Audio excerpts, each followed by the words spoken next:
Hi guys, welcome back to my channel. I'm sorry it's been a bit of a while since I've done a video. I was super busy lately.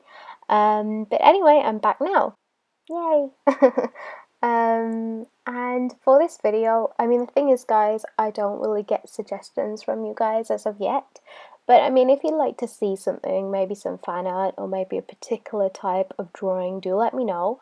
And I will attempt it. If it comes out rubbish, I super duper apologize for that. But to have suggestions would be a great thing. So anyway, as of yet, I don't have any major suggestions for videos, so I'm kind of just going with what I feel every time. So for this, I kind of wanted to add some quite funky patterns in there, and I had absolutely no idea what sort of colors to use. So what I do to generally help myself before doing a full-scale large water painting like this, I usually put down a set of colors that I think will work together quite nicely. And it does sort of work. It works for me because I don't really like to just put colors down unless I'm super confident about, what the characters look like really. So for example, when I did my Cloud and Zack FF7 fan art piece, I know what they look like. I know that Cloud's hair is never going to be pink. It's always going to be really yellow. And I know what, the color schemes are for those guys. So I don't really need to experiment beforehand. But generally when I'm doing something where it's a complete original character of mine and I've never done a picture of them before, I like to work around with colours before just getting into it. I think that it helps me to ground my colour scheme a little bit, if that's a thing. It is now. Yeah, so that helps me.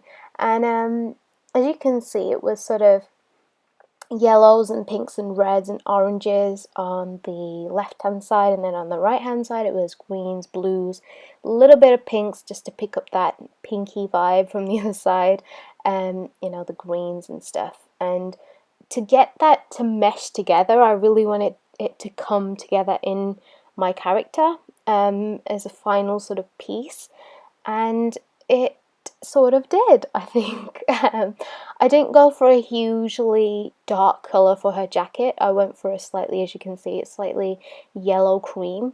I wanted it to be sort of more creamy and then have the detailing, as you can see I'm just about to do now, slightly more gold and yellowy around her, just to make that pop more than the actual jacket.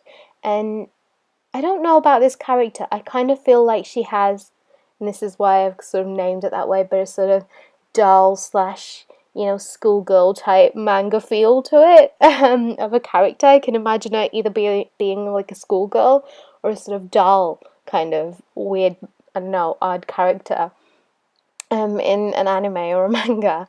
And yeah, so it was super fun doing this piece. I really enjoyed it, and I enjoyed playing around with all these colours. It's extremely fun actually. It's a little bit scary. It took me a long time to do the detailing on around her, so the kind of top left and right hand side. It took a really long time, but I am really pleased with the way that it came out. It probably could have been slightly better, but hey, it is what it is, and I'm kind of happy with how it did turn out in the end.